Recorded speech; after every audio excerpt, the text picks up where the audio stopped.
On this Monday night, telecom execs meet with the feds. The Rogers outage dials up demands for accountability and better reliability.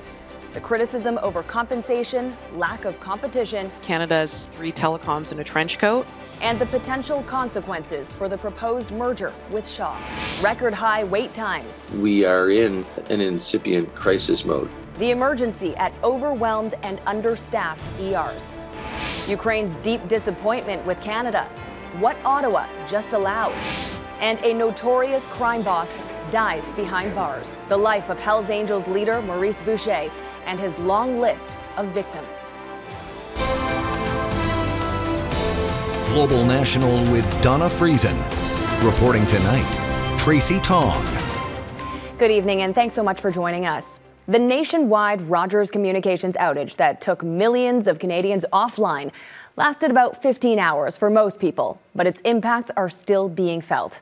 While the company's CEO has apologized for the system failure, today many are calling into question the cause, compensation for customers, lack of competition in the sector, and network reliability.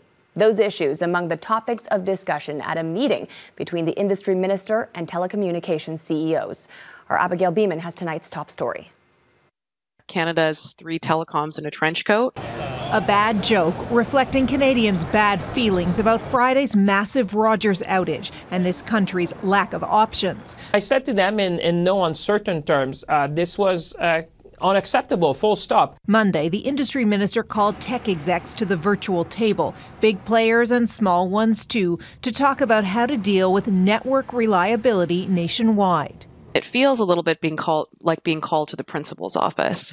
What we really need is not just a closed-door conversation, but to continue this national ongoing conversation about the telecommunications system that we have and the telecommunications system that we want. Francois-Phillipe Champagne told Telecoms to enter into a formal agreement to offer mutual assistance in future outages, provide emergency roaming, and have a better communications plan. Within 60 days, I have demanded that they do that, and all of them have agreed.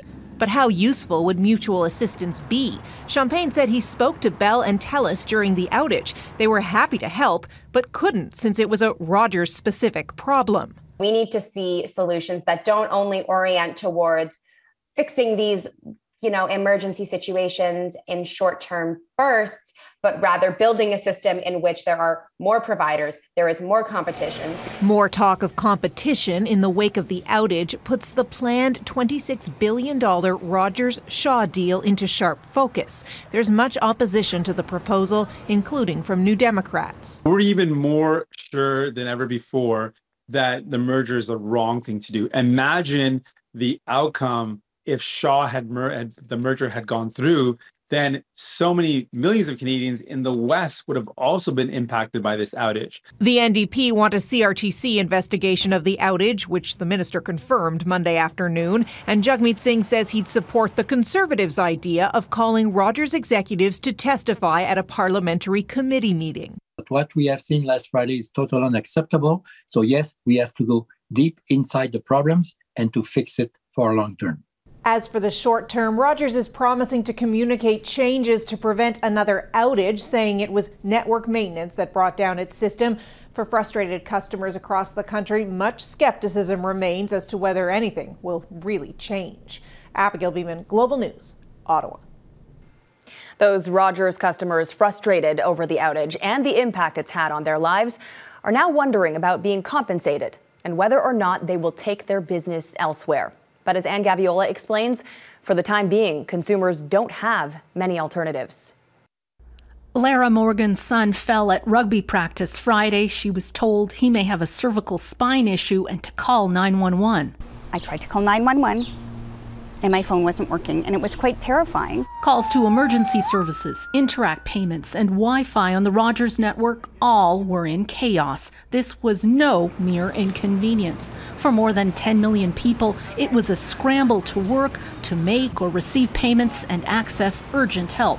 For the outage to happen on a day of Art Walk, that was really hard. A lot of us artists make sales through our Instagram stories and use that platform. And yeah, we couldn't use anything. So it was rough. Shares of Rogers tumbled Monday along with consumer confidence, investors worrying about the Rogers-Shaw deal, and frustrations rising over the second widespread Rogers outage in 2 years. Rogers is offering compensation to customers in the form of a credit that will automatically appear on their next bill for 2 days of lost service. And if it doesn't make the cutoff for that, for some customers, although we expect to have all customers done by then, it will be on the following month's bill. Small business advocates say that won't cut it. At minimum, I would hope that Rogers would deduct an entire month of service for all of the different utilities that were affected by the outage. Our bills are expensive. Like, I think my bill probably is $275 a month.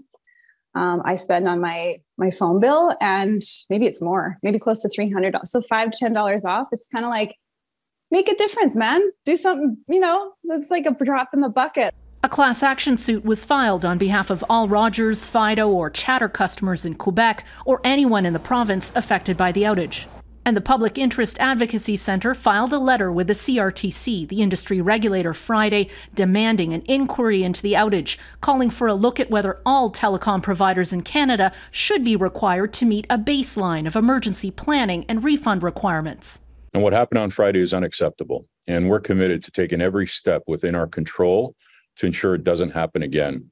Consumer advocates say because the big three, Bell, Rogers, and TELUS, control about 90% of the market, a potential Shaw-Rogers deal could make things even worse for customers.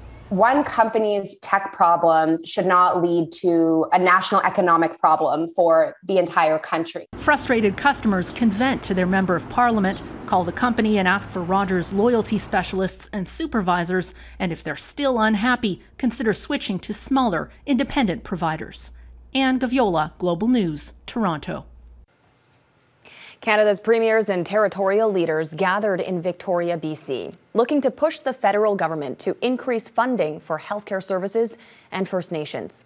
Today, premiers met with Indigenous leaders to discuss child welfare challenges and the residential school legacy, and spoke with health professionals about the dire need for more money to deal with staff shortages exacerbated by the pandemic. We don't have enough people to fill the vacancies in our private sector economy and in our public sector economy. Because it's not getting better, it's getting worse. And although the Band-Aid is welcomed, we need stitches, and we need prosthetics, and we need a whole bunch of other equipment and people to make it all work. Richard Zussman joins us now from Victoria. Richard, this is the first time in 2 years that premiers met face-to-face. It is clear they want more money on the table. So how likely is that, and will there be any strings attached?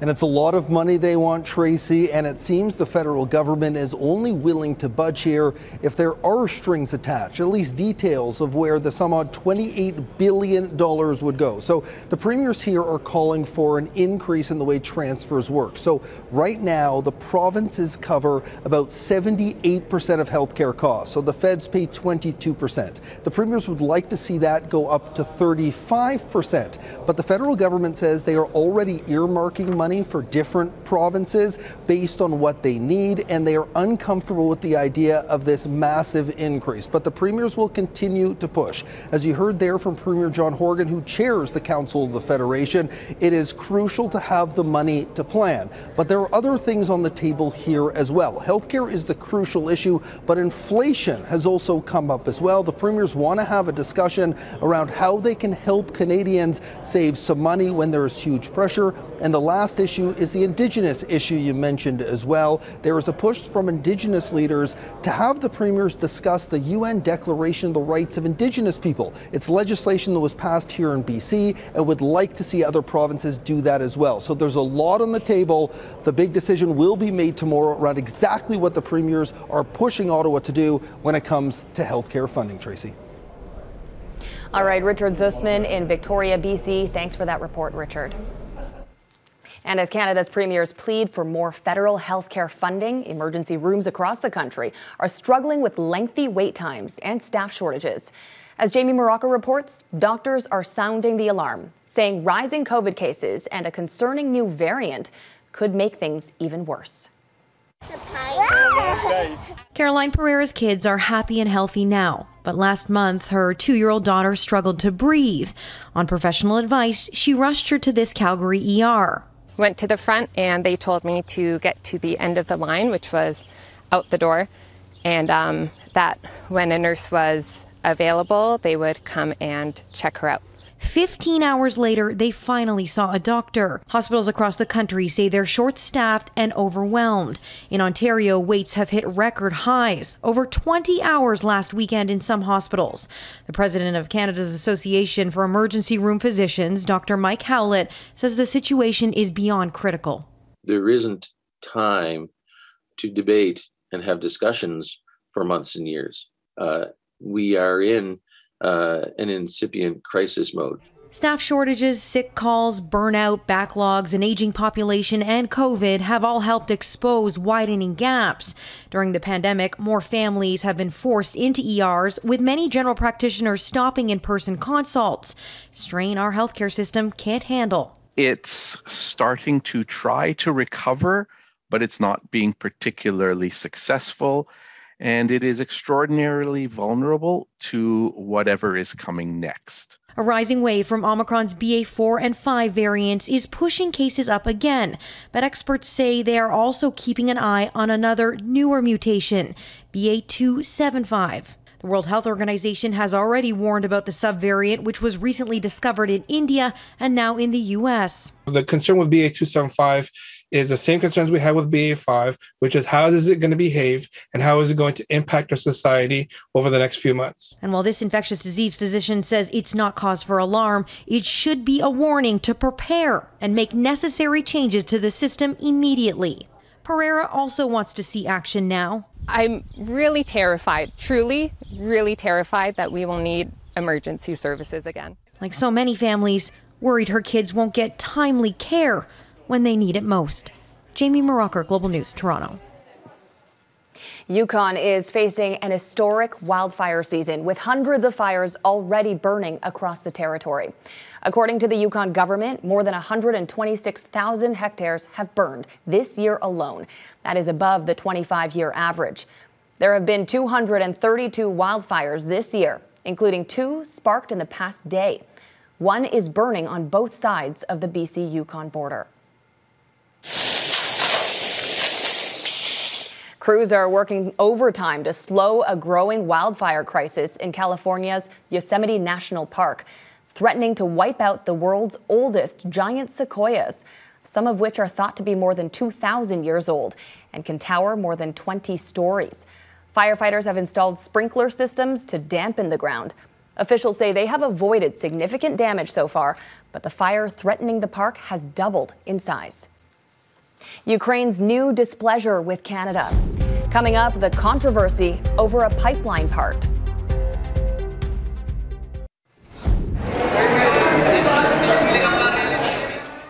Tens of thousands of protesters occupying Sri Lanka's presidential palace and prime minister's home are refusing to leave as bitter demonstrations continue over the country's economic crisis that has sparked shortages of food, fuel, and medicine.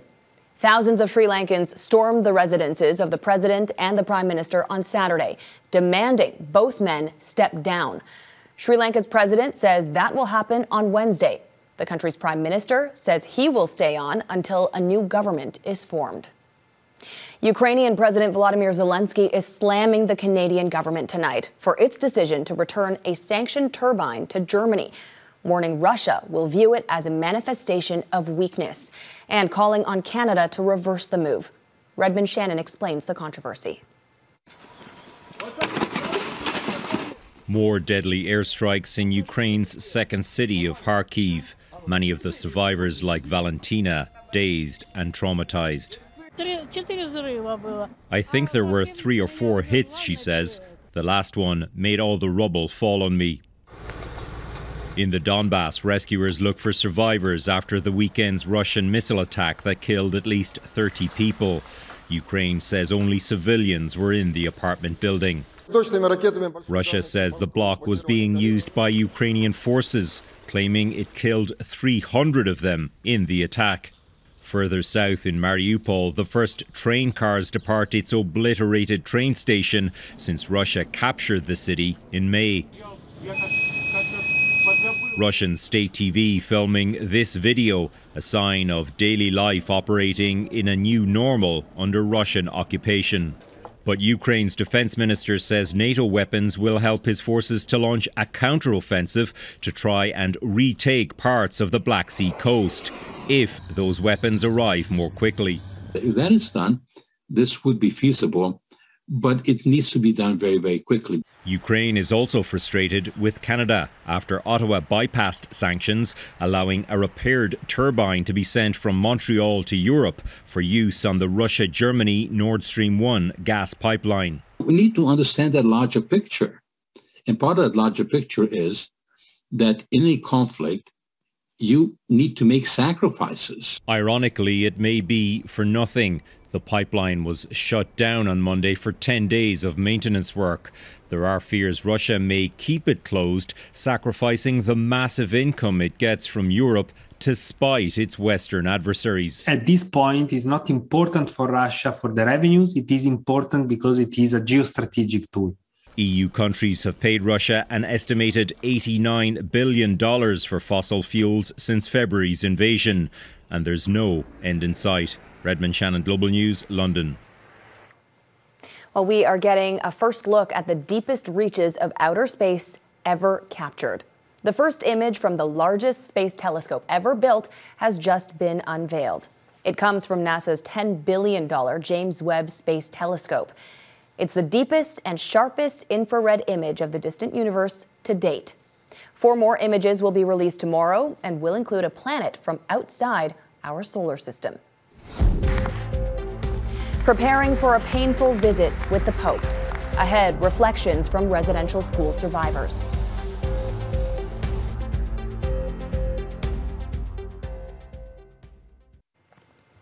The First Nations communities of Musqueam near Edmonton will soon be in the international spotlight when Pope Francis begins his Canadian visit. The Pope plans to spend time with residential school survivors at the site of what was once one of the country's largest institutions, with thousands expected to attend. As Heather Urix-West explains, the community is bracing for emotional impact.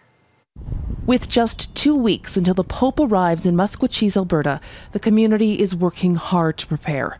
For many, this visit will be tough. I'm at peace and I'm really trying to stay strong and positive, trying to stay focused why he's coming. Karen Wildcat attended the Ermineskin Residential School for 3 years as a child, an experience, she says, that upended her entire life. As one of the largest institutions of its kind in the country, the Ermineskin Residential School operated from 1895 to 1975. Those who attended, like Bruce Cutknife, remember it as a time full of trauma and abuse. The children were always crying in the class. Seeing a girl get beaten with a yardstick and the teacher broke the yardstick in half, hitting her, took both halves of the yardstick and continued hitting the child. The Pope is expected to spend time with survivors of this school and others like it, and to again apologize for the hand the church had in this abuse. We've heard a whole range of emotions. We've heard people who are happy that he's coming and looking forward to the apology, and others who are angry. Community leaders say they know the visit will be painful. 150 mental health workers will also attend. An historic but difficult moment of acknowledgement and accountability that survivors know will likely never come again. Heather Urix-West, Global News, Calgary. He was the murderer known as Mom. Next, Maurice Boucher's long life of violent crime. One of Canada's most notorious criminals died over the weekend. Maurice Boucher, commonly known as Mom Boucher, had been battling cancer. The former Hells Angels boss was serving a life sentence for the murders of 2 prison guards. Mike Armstrong reports. It's a time that, looking back, is almost hard to believe. This was Maurice Mom Boucher at a court appearance for his son. Boucher was the head of an elite chapter of the Hells Angels. Everyone knew Mom Boucher was a killer, and he knew everyone knew. He seemed to love it. Quebec's biker war raged for 8 years. More than 160 people were killed, and it made the man at the middle of it infamous. Boucher led the Nomads, an elite chapter of the Hells Angels. He got the nickname Mom because he was apparently like an overbearing mother. For a time, he seemed untouchable. He wasn't. But when Boucher was arrested in 1997, he was already a household name. He wouldn't be behind bars for long, and his reputation was still growing. Boucher was put on trial for ordering the murder of 2 prison guards. The goal was to destabilize the justice system. Well, he won the first round. The jury in Boucher's original trial found him not guilty. The laughing wouldn't last. A second trial was ordered on appeal. One of the reasons, jurors had been intimidated. Boucher was found guilty the second time around. He would spend the rest of his days in prison, but still plugged into organized crime. In fact, still ordering murders. In 2018, he had another 10 years tacked on to a life sentence. Now, the reason Boucher became what some have called a folk hero in Quebec is because most of the victims of the biker war were criminals, but not all. For journalists who covered those years, there are names of innocent victims that are impossible to forget. The prison guards who were killed, Diane Lavigne and Pierre Rondeau, Daniel Desrochers, the 11-year-old boy playing in a park, killed when a Jeep nearby was blown up. And Yves Albert, the father of 2, gunned down gassing up his car. He was shot 9 times because he was mistaken for a biker. If, for a time, Boucher lived a life that seemed to be above the law, it didn't last. He spent his final 2 decades locked up. What did last is the pain he caused. Mike Armstrong, Global News, Montreal. And that is Global National for this Monday night. I'm Tracy Tong. Tonight's Your Canada is St. Mary's Ukrainian Catholic Church near Alvina, Saskatchewan. Thanks so much for being with us. I'll see you again tomorrow. Good night.